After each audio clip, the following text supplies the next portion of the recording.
Welcome to the deep dive.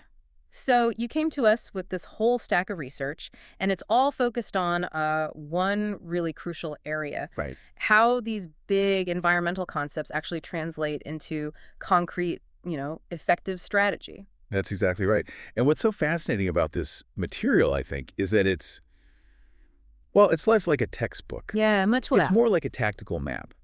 It lays out this strategic framework that connects the biggest challenges we're facing hmm to these super specific, high leverage contexts where we actually have to take action. So, our mission for this deep dive is pretty clear then. We're going to synthesize four foundational concepts. Global warming, pollution, recycling, and sustainable living. And we're going to map them directly onto the four practical contexts that the sources just insist we focus on: forests, oceans, transport, and waste. Yeah, it's like a 4x4 grid. It Yeah. turns this sort of abstract concern into something you can actually measure and make policy around.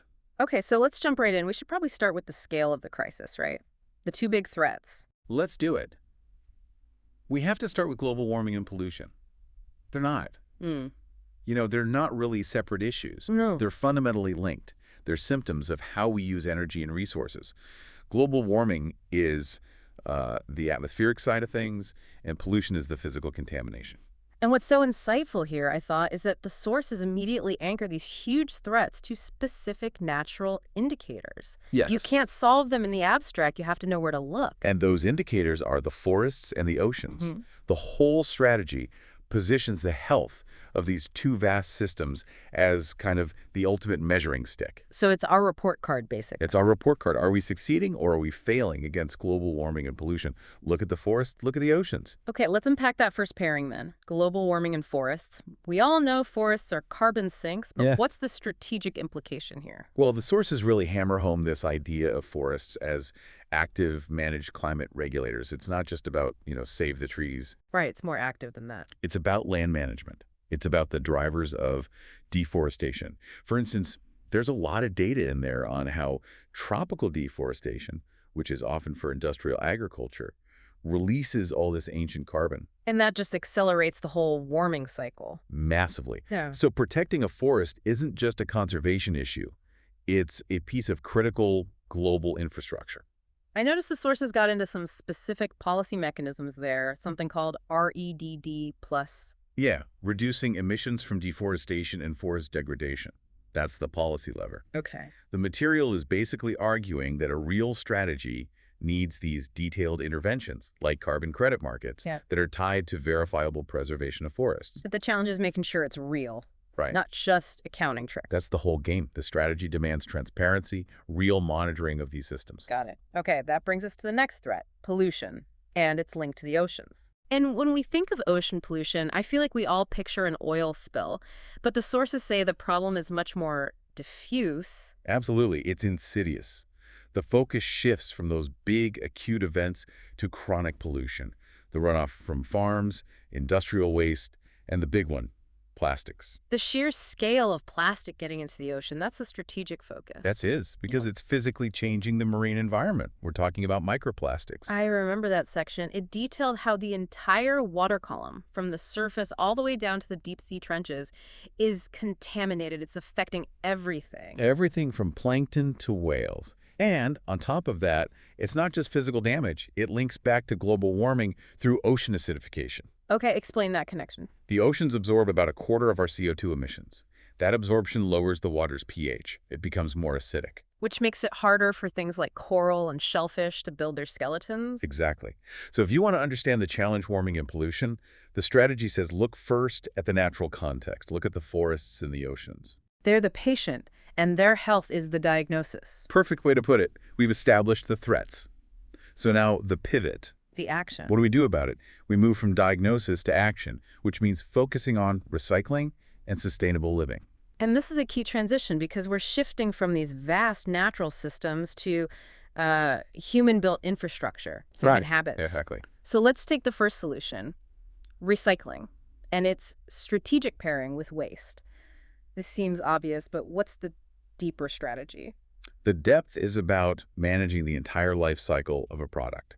It's about a commitment to a circular economy, not just our current take, make, dispose model. Right, getting away from that linear path. And the source is really clear that recycling only works if the infrastructure can handle it and if there's actually a market for the recycled stuff. That's the bottleneck, isn't it? I remember reading the details about the global trade in waste, especially after China's national sword policy. Yes. Recycling markets just collapsed in a lot of Western countries because their biggest buyer was suddenly gone. Which brings up a really important question the sources pose.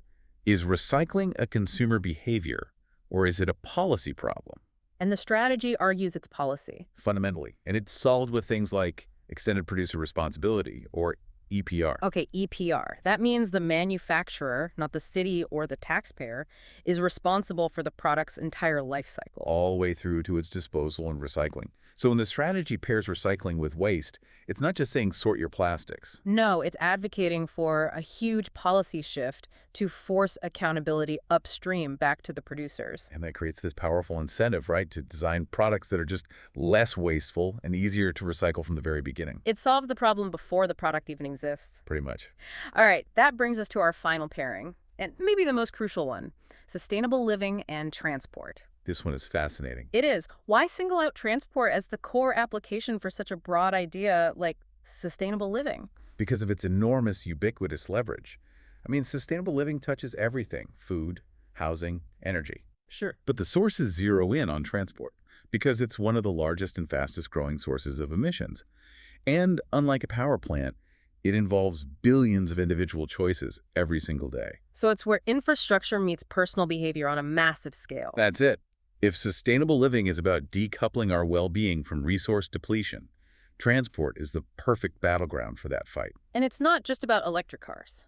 No, that's a key point. EVs are vital, but the strategic literature emphasizes reducing vehicle miles traveled, or VMT, So the goal isn't just a greener car, it's fewer cars, period. which pushes the strategy toward concepts like transit-oriented development, or TOD. Right, which was in your research. That's about building communities around public transit. Exactly. Building dense, walkable neighborhoods, cycling infrastructure. Yeah. It frames sustainable living not as a lifestyle choice for the wealthy. But as an infrastructural imperative for everyone. Yes.